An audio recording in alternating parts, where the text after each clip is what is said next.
You should not be one who just comes and warms the seat on Sunday afternoons and goes आपको ऐसा एक व्यक्ति नहीं होना चाहिए जो कि रविवार के दोपहर को आकर यहाँ पे सीट गर्म करके यहाँ से चला जाता हो। away.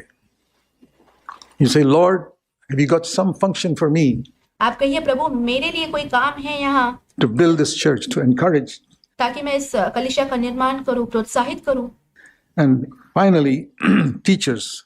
और आखिरकार उपदेशक। The Bible says don't be many teachers.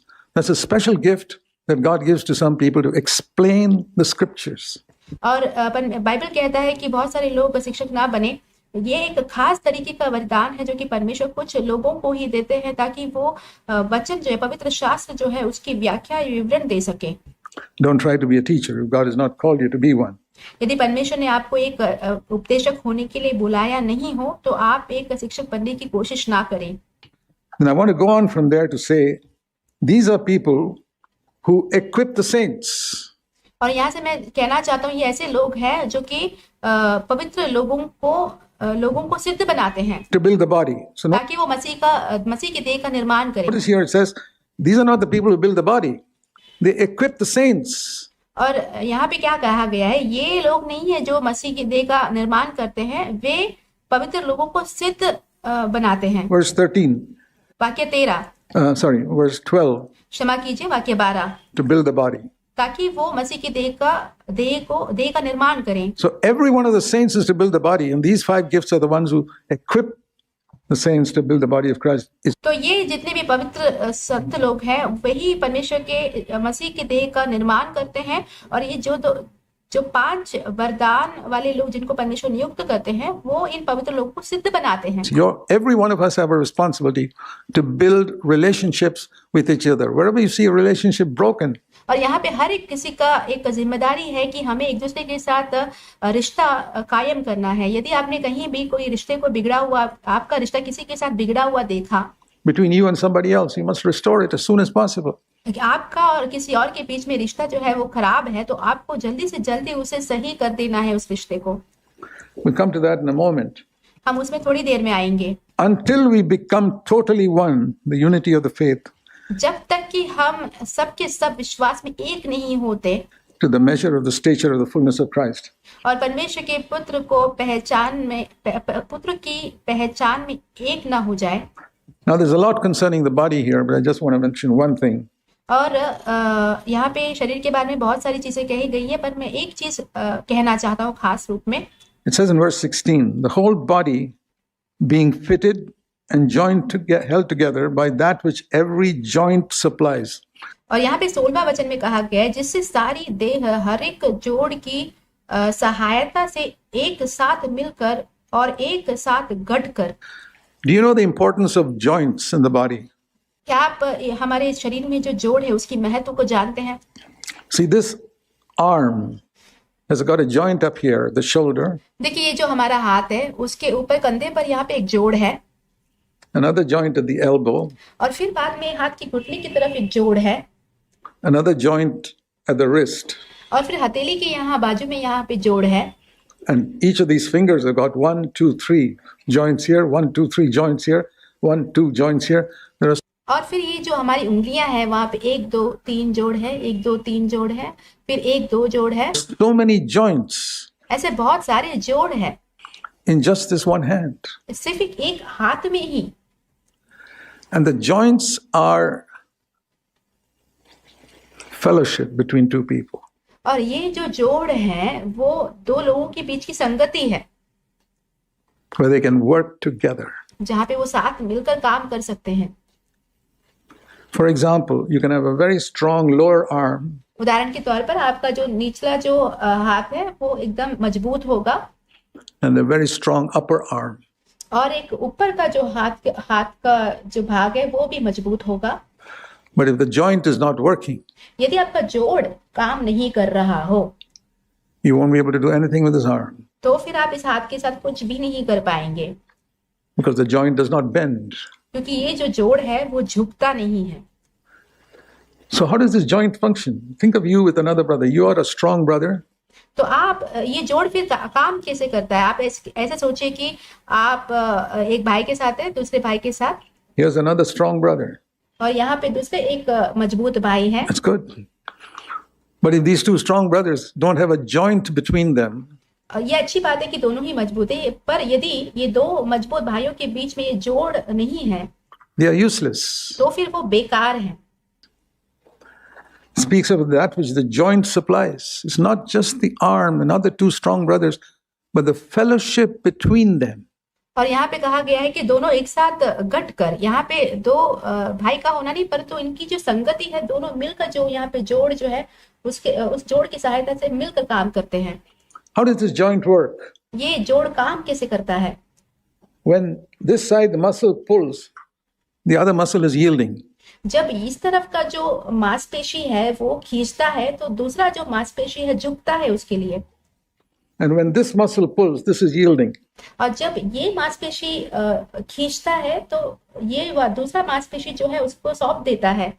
That is fellowship, तो वही संगति है, where you're willing to yield to someone जहाँ पे आप किसी और के प्रति सौंपे जाने के लिए तैयार होते हैं and he's willing to yield to you. और वो भी ऐसे इच्छुक होते हैं कि आपके लिए भी, आपके प्रति भी वो सौंपा जाए। That's how a good husband and wife work. और ऐसे ही एक अच्छे पति पत्नी काम करते हैं। And it's when joints are not functioning, you can be a very strong brother with a fantastic knowledge of the Bible. यदि वो जोड़ काम नहीं कर रहा हो तो हो सकता है कि आप बहुत अच्छे एक भाई हैं जिनके पास बहुत अच्छा परमेश्वर के वचन का ज्ञान है, But if you don't have joints with other brothers, यदि आप दूसरे भाइयों के साथ जोड़ में नहीं हैं, you don't have that type of fellowship, उस तरीके का आपका संगति नहीं है उनके साथ, यदि whether it's a home or a church, वो हो सकता है घर में हो या कलीसिया में हो, it'll be a stiff body तो फिर वो एक सख्त शरीर होगा that can accomplish very little or nothing for the Lord. जो कि परमेश्वर के लिए बहुत ही कम कर पाएगा या कुछ भी नहीं कर पाएगा। So fellowship is the main thing in a church. तो एक कलीसिया में जो संगति है वो सबसे मुख्य बात है। You know, I mean, I just took one arm, but think of the number of joints. In the neck, there are joints. In the knees, there are joints. There are मैंने सिर्फ हाथों की बात की। देखिए हमारे शरीर में बहुत सारे जोड़ है, हमारे गर्दन में जोड़ है, हमारे घुटने पे जोड़ है, toes, there are joints. हमारी जो पैर के उंगली है वहां पे जोड़ है, The other arm, and it's joints that make this body function together. और दूसरा हाथ भी है। ये सारी जोड़ ही है जो कि शरीर को काम करने की सहायता देता है। And joint speaks of fellowship. और जो जोड़ है वो संगति के बारे में कहता है। So you can be a very strong brother, हो सकता है कि आप बहुत अच्छे एक मजबूत भाई हैं, but if you can't build fellowship with others, you're pretty useless in the body of Christ. यदि आप दूसरों के साथ संगति में नहीं रह पाते हैं तो मसीह के देह में आप बेकार हैं। You can glory in the fact that I did this or I did that for the Lord. आप इन बातों में महिमा ले सकते हैं, कह सकते हैं कि मैंने प्रभु के लिए ये किया वो किया। A church is not a congregation. एक कलीसिया जो है वो एक समूह या मंडली नहीं है। A congregation, it doesn't matter if the people sitting there don't have fellowship with each other. एक मंडली में, समूह में लोग बैठे हुए यदि उनका एक दूसरे के संगति ना हो तो उसे कोई फर्क नहीं पड़ता है। A true church is where every part is in function and fellowship with the others who have been willing to become integrated into that body. परंतु कलीसिया जो ऐसा एक जगह है जहाँ पे हर एक जन जो है एक दूसरे के साथ संगति रखने में बहुत ज्यादा इच्छुक हो ताकि वो मसीह के देह में एकत्रित इकट्ठे हो जाएं। And finally, आखिरकार in the book of Revelation, the church is also called the bride of Jesus Christ. प्रकाशित वाक्य की किताब में कलीसिया को प्रभु यीशु मसीह की दुल्हन कहा गया है। And that speaks of an intimate relationship with Christ like a husband and wife. और वो जो है परमेश्वर के साथ हमारा जो नजदीकी रिश्ता है उसे दिखाता है, जैसा कि एक पति और पत्नी के रिश्ते के समान है वैसा ही। So every brother and sister here, यहाँ पे जितने भी भाई और बहन हैं, the Lord Jesus wants you to have an intimate relationship with him, just like a wife has with her husband. प्रभु यीशु चाहते हैं कि आपका जो उनके साथ जो संगति है, जो नजदीकी रिश्ता जो है बहुत ही नजदीकी हो, जैसे कि पत्नी का अपने पति के साथ होता है गहरा रिश्ता वैसा ही। There it is physical, here it is spiritual. वहां पे वो शारीरिक रूप से होता है परंतु यहाँ पे आत्मिक रूप से है। And one mark of that intimate relationship is.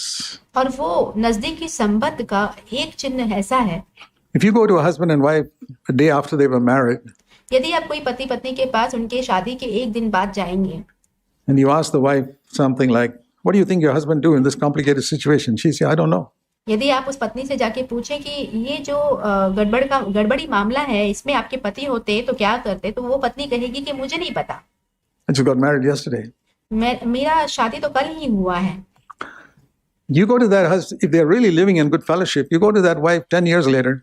यदि वो सच में अच्छी संगति में जीते हैं तो आप उस पत्नी के पास 10 वर्ष के बाद जाइए। When someone comes, what do you think your husband will do in this situation? She'll tell you, I'll tell you exactly what he'll do.